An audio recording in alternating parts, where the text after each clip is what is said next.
Secretary Becerra for joining us.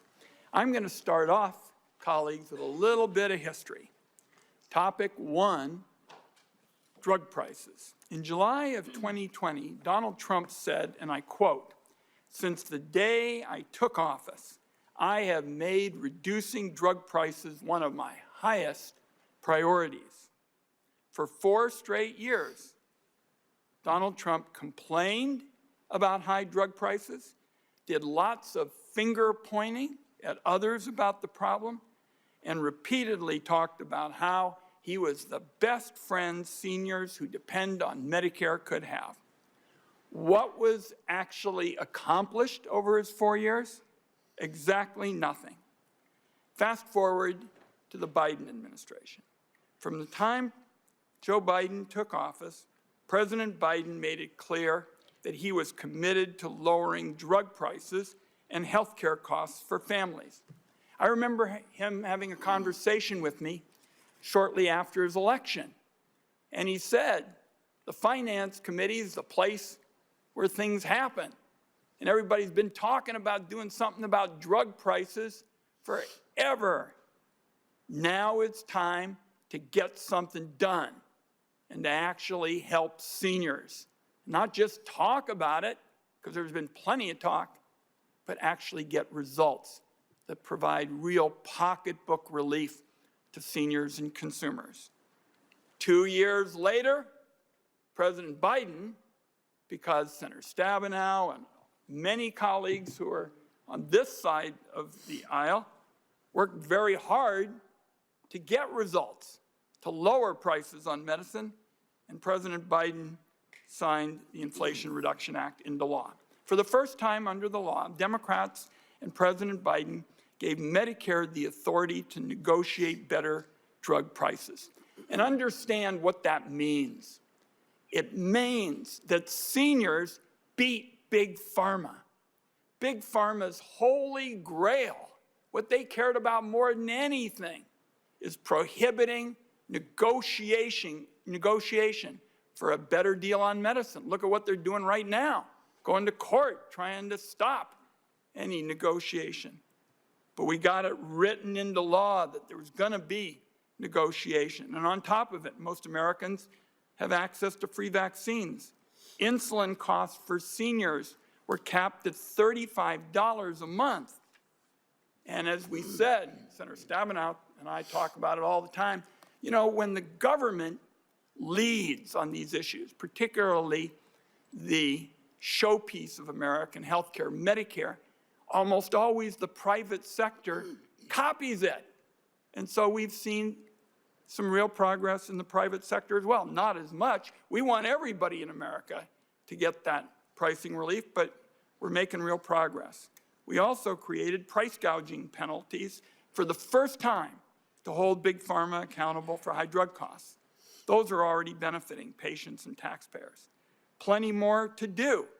For example, it's essential that finally, after all this debate, we get pharmacy benefit manager or pharmacy benefit management reforms across the finish line, and the Congress finish this crucial change that's going to help all these wonderful people in their white coats, because they're here to keep the small pharmacies going and to lower drug costs for patients and protect community pharmacies. So that's the difference, folks, on the first issue, drug prices.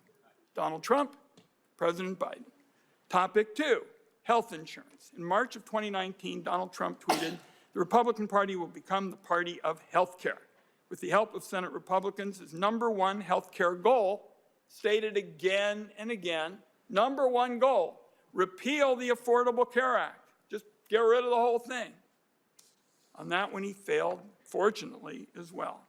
Under President Biden's leadership, Democrats boosted tax credits for health insurance, saving millions of Americans an average of $800 per year on their coverage and expanding access to care. So when you look at President Biden's health care budget for the upcoming year, what you see is a clear focus, which is to build on the progress that the Biden administration has made.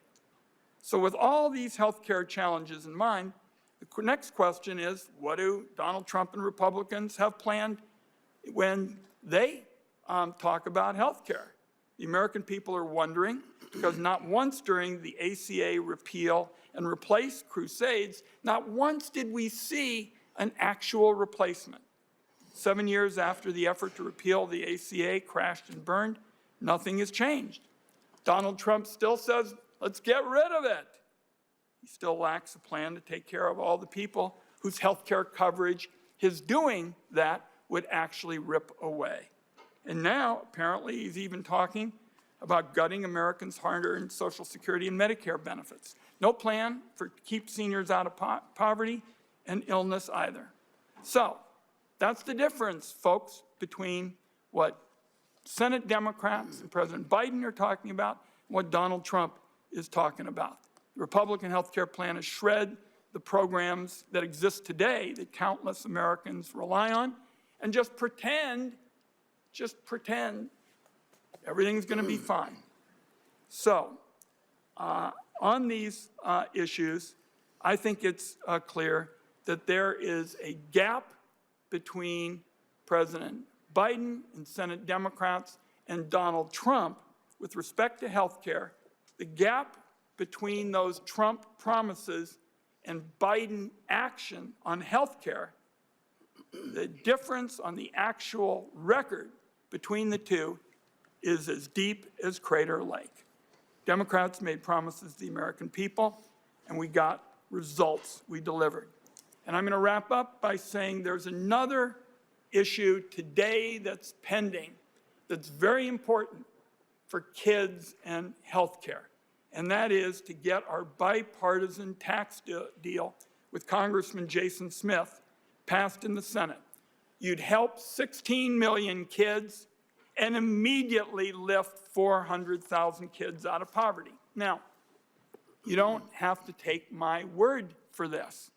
Here's what the president of the American Academy of Pediatrics had to say about this. By the way, in case anybody's interested, he's from Oregon, Dr. Ben Hoffman, a doctor at Oregon's very own Oregon Health Sciences Center, and I guess his night job is president of the Academy of Pediatrics. He has said, and I quote here, there's an inextricable link between poverty and child health.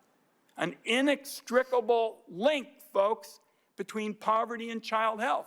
What we're trying to do, they got 357 votes in the House of Representatives, is help those 16 million kids be healthier. And 400,000 of them would get out of poverty right away. So we want everybody to know this morning we are all in terms of getting it done. We want to pass that bill, the child tax credits and the help for companies with their research and development before the April 15th filing deadline. So, hearing from the American Academy of Pediatrics as we wrap up this discussion, as far as I'm concerned, is about as good as it gets. But we're still going to have some more very good input today from Secretary Becerra about how President Biden is going to continue to lower costs and improve care for more families. But first, we'll hear from Senator Crapo.